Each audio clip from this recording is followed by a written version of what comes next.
నమస్కారం. ఆర్వీఆర్ టీవీకి స్వాగతం. తెలుగుదేశం పార్టీ జాతీయ కార్యనిర్వాహక అధ్యక్షుడు, రాష్ట్ర ఐటీ, మానవ వనరులు, రియల్ టైం గవర్నెన్స్ శాఖల మంత్రి నారా లోకేష్ మాజీ ముఖ్యమంత్రి జగన్మోహన్ రెడ్డిపై విరుచుకుపడ్డారు. గత వైసీపీ పాలనతో రాష్ట్రం సర్వనాశనమైందని లోకేష్ విమర్శించారు. ఆంధ్రప్రదేశ్లో కూటమి ప్రభుత్వం 2 ఏళ్ల పరిపాలన పూర్తయిన సందర్భంగా తిరుపతిలో జరిగిన బహిరంగ సభలో ఆయన మాట్లాడారు.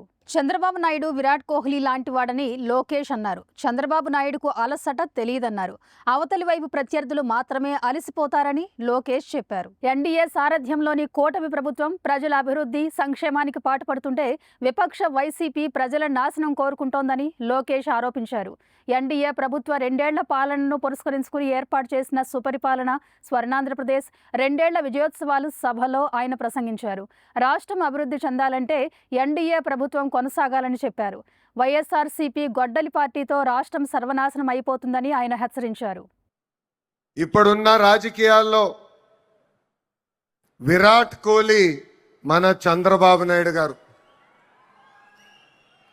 అవతల వైపు బౌలర్లు మాడుతూ ఉంటారు, కానీ బ్యాట్స్మెన్ ఓన్లీ వన్, అది మన చంద్రబాబు నాయుడు గారు.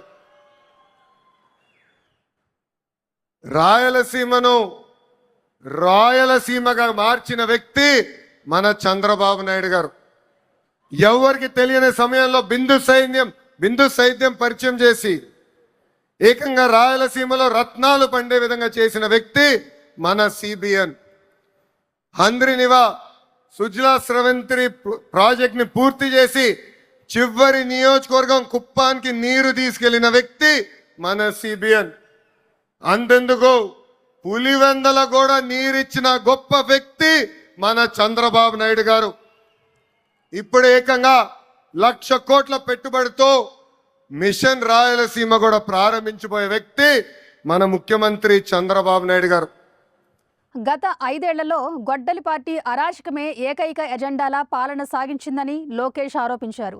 నిధులు ప్రశ్నించిన వారి ప్రాణాలు తీసిందని ఆయన ధ్వజమెత్తారు. జగన్మోహన్ రెడ్డి సారథ్యంలోని గత ప్రభుత్వ పాలనలో రాష్ట్రం అల్లకల్లోలమైపోయిందని లోకేష్ విమర్శించారు. నిత్యం దాడులు, హత్యలు, దోపిడీలతో రాష్ట్ర ప్రజలు వణికిపోయారని ఆయన ఆరోపించారు. 2019 నుంచి 24 వరకు గొడ్డలి పార్టీ అరాచక పాలన మనందరం చూసాం.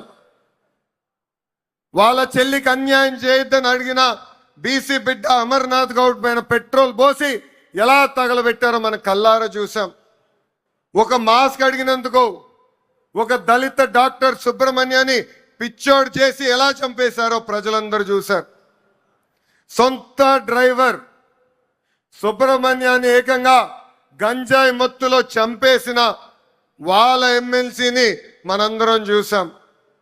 నంద్యాల నియోజకవర్గంలో ఒక మైనారిటీ కుటుంబాన్ని వేధిస్తున్నారు, ఈ వేధింపులు మేము తట్టుకోలేమని ఆత్మహత్య చేసుకునే పరిస్థితి మనందరం చూసాం. వైకాపా నాయకుల కూతురు కన్నా వాళ్ళ కూతురికి ఎక్కువ మార్కులు వస్తున్నాయని ఆ కుటుంబాన్ని వేధిస్తే ఆ వేధింపులు నేను చూడలేను, తట్టుకోలేనని ఆత్మహత్య చేసుకున్న మిస్బాని మనందరం చూస్తాం కూడా జరిగింది. కూటమి ప్రభుత్వం పెన్షన్లను భారీగా పెంచిందని, వేలాది ఉద్యోగాలు భర్తీ చేసిందని లోకేష్ చెప్పారు. చేనేతలకు, రైతులకు, మహిళలకు ఎన్నో రకాల సబ్సిడీలు కల్పించిందని ఆయన అన్నారు. టీడీపీ జెండాను రాష్ట్రంలో లేకుండా చేస్తామని, చంద్రబాబు నాయుడును అసెంబ్లీలోకి అడుగుపెట్టకుండా అడ్డుకుంటామని వైసీపీ ప్రగల్భాలు పలికిందని లోకేష్ ఎద్దేవా చేశారు. అహంకారంతో వెర్రవీగిన విపక్షానికి జనం తగిన స్థానం చూపించారని లోకేష్ అన్నారు.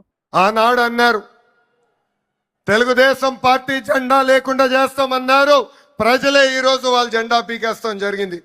వై నాట్ 175 అని చెప్తే ఏకంగా టీమ్ 11 ప్రజలు వాళ్ళకి తీర్పిస్తాం కూడా జరిగింది. సిద్ధం అంటే యుద్ధానికి రెడీ అని తీర్పిచ్చింది ఆంధ్ర రాష్ట్ర ప్రజలు. అసెంబ్లీలో అడుగుపెట్టనీయం అన్నారు, ఏకంగా ప్యాలెస్ గోడలు బద్దలు కొట్టి చంద్రబాబు నాయుడు గారిని ముఖ్యమంత్రి చేసిన ఘనత మా పసుపు సైన్యాన్ని. కూటమి ప్రభుత్వం ఒకే రాష్ట్రం, ఒకే రాజధాని అనే నినాదంతో అమరావతికి పట్టం కట్టిందని మంత్రి నారా లోకేష్ చెప్పారు. కూటమి ప్రభుత్వ లక్ష్యం అభివృద్ధి అయితే వైసీపీ లక్ష్యం వినాశనమని లోకేష్ అన్నారు. తెలుగుదేశం, జనసేన, బీజేపీతో కూడిన కూటమి ప్రభుత్వానిది సంక్షేమ పందా అయితే విపక్షానిది రప్పారప్ప రౌడీయిజమని లోకేష్ ఎద్దేవా చేశారు. రపరప అంటే చూస్తూ మేము ఊరుకోం. ఎర్ర బుక్కు దాని పని చేసుకుంటూ వెళ్తుందని ఈ సభాముఖంగా ఆ కుర్ర బ్యాచ్కి నేను హెచ్చరిక జారీ చేస్తున్నా. ప్రజాప్రభుత్వం 2 ఏళ్ల పాలనలో సుపరిపాలన అందించాం. అన్ని చేశామని కాలు రెగరేసుకుని మేము తిరగట్లేదు. కానీ ఎన్ని ఆర్థిక ఇబ్బందులున్నా ఇచ్చిన హామీలకు పద్ధతి ప్రకారం నిలబెట్టుకుంటూ వెళ్తున్నాం. ఎవరు ఊహించిన విధంగా అధికారంలోకి వచ్చిన వెంటనే 4,000 రూపాయలు వృద్ధులకి పెన్షన్ ఇస్తున్నాం. వికలాంగులకి 6,000 రూపాయలు బయటికే పరిమితం అవుతే 15,000 రూపాయలు పెన్షన్ ఇస్తున్న ఏకైక ప్రభుత్వం ఆంధ్ర రాష్ట్రంలో ఉన్న ఎన్డీఏ ప్రభుత్వం. అంతేకాదు మూసేసిన అన్న క్యాంటీన్లు తిరిగి ప్రారంభించాం. డిఎస్సి ద్వారా 16,000 టీచర్ పోస్టులు భర్తీ చేశాం. 6,000 కానిస్టేబుల్ పోస్టులు భర్తీ చేశాం.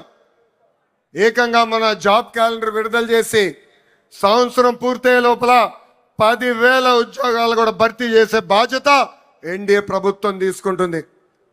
కూటమి ప్రభుత్వం గూగుల్ అంటుంటే వైసీపీ గొడ్డలి అంటోంది. మనం ఫైటర్ జెట్ ఫ్యాక్టరీల గురించి పరుగులు పెడుతుంటే వైసీపీ ఫ్యాక్షనిజంతో వెంటాడుతోందని లోకేష్ వైఎస్ఆర్సీపీ నేత జగన్మోహన్ రెడ్డిపై సెటైర్లు వేశారు. మనది గూగుల్, వాళ్ళది గొడ్డలి. మంది ఫైటర్ జెట్, వాళ్ళది ఫ్యాక్షన్. మంది కియా, వాళ్ళది కిడ్నాప్. మంది క్రెడిబిలిటీ, వాళ్ళది క్రిమినాలిటీ. మంది డెవలప్మెంట్, వాళ్ళది డిస్ట్రక్షన్. మంది బుల్లెట్ అవుతే వాళ్ళది బూతులు. మనం మహిళలకి 33% రిజర్వేషన్ ఇస్తే ఏకంగా తల్లిని చెల్లిని మెడబట్టి బయటికి గంటేసిన చరిత్ర ఆ గొడ్డలి పార్టీది. అధికారం కోల్పోయిన వైఎస్ జగన్మోహన్ రెడ్డి రాజ్యాంగాన్ని ధిక్కరిస్తున్నారని, రాజ్యాంగ నిర్మాత డాక్టర్ బాబాసాహెబ్ అంబేద్కర్ను ప్రశ్నిస్తున్నారని మంత్రి లోకేష్ విమర్శించారు. ముఖ్యమంత్రి నారా చంద్రబాబు నాయుడు రాష్ట్రానికి పరిశ్రమలను తెప్పించేందుకు విశ్వ ప్రయత్నాలు చేస్తుంటే పరిశ్రమలను వెళ్లగొట్టే పనిలో జగన్ బిజీగా ఉన్నారని లోకేష్ ఎత్తిపొడిచారు. విశాఖ ఉక్కు ఫ్యాక్టరీని 2 సార్లు కాపాడిన చంద్రబాబు నాయుడుపై వైఎస్ఆర్సీపీ నేత జగన్మోహన్ రెడ్డి విషం కక్కుతున్నారని లోకేష్ మండిపడ్డారు. నిన్న ప్రెస్ మీట్ నేను చూసా. జగన్ నన్ను ప్రశ్నించట్లేదు, గౌరవ ముఖ్యమంత్రి చంద్రబాబు నాయుడు గారిని ప్రశ్నించట్లేదు, ఆంధ్ర రాష్ట్ర ప్రభుత్వాన్ని ప్రశ్నించట్లేదు. రాజ్యాంగం రాసిన అంబేద్కర్ గారిని ప్రశ్నిస్తున్నారు, రిజర్వేషన్లు ప్రశ్నిస్తున్నారు, రాజ్యాంగాన్ని ప్రశ్నిస్తున్నారు. అందుకే ఈ సభాముఖంగా జగన్కి నేను హెచ్చరిక జారీ చేస్తున్నా. మీరు ఎన్ని జన్మలు ఎత్తినా డిఎస్సి పూర్తి చేసి ఇచ్చిన హామీ నిలబెట్టుకున్న ఘనత మాది. మళ్ళీ డిఎస్సి నిర్వహిస్తాం. నిరుద్యోగ యువకులకి పెద్ద ఎత్తున ఉద్యోగాలు కల్పించే బాధ్యత ప్రజాప్రభుత్వం తీసుకుంటుంది. రాయలసీమను రతనాలసీమగా మార్చేందుకు ఆనాడు ఎన్టీఆర్, ఈరోజు ముఖ్యమంత్రి నారా చంద్రబాబు నాయుడు భగీరథ ప్రయత్నాలు చేస్తున్నారని మంత్రి లోకేష్ కొనియాడారు. రాయలసీమ కోసం ఎన్నో నీటిపారుదల ప్రాజెక్టులను వారు అభివృద్ధి చేశారని ఐటీ, హెచ్ఆర్డీ మంత్రి లోకేష్ చెప్పారు. సుమారు 1,00,000 కోట్ల రూపాయల పెట్టుబడులతో రాయలసీమ ప్రాంతాన్ని అన్ని రంగాల్లో అభివృద్ధి చేసేందుకు చంద్రబాబు నాయుడు నాయకత్వంలో ప్రాజెక్టులు అమలు జరుగుతున్నాయని లోకేష్ అన్నారు. రాయలసీమగా మార్చిన ఘనత ఎన్డీఏది. 1,00,000 కోట్ల పెట్టుబడితో ఈరోజు మిషన్ రాయలసీమకి మనం శ్రీకారం చుడుతున్నాం. రాయల్ ఎన్ఫీల్డ్ వచ్చింది సీమకి, ఎల్జీ ఎలక్ట్రానిక్స్ వచ్చింది సీమకి, ఏసీ తయారు చేసే కెరియర్ వచ్చింది మన సీమకి. అంతేకాదు రిలయన్స్ ఇండస్ట్రీస్ కూడా వచ్చింది మన సీమకి. That is the commitment of NDA government for రాయలసీమని ఈ సభాముఖంగా తెలియజేస్తున్నాం.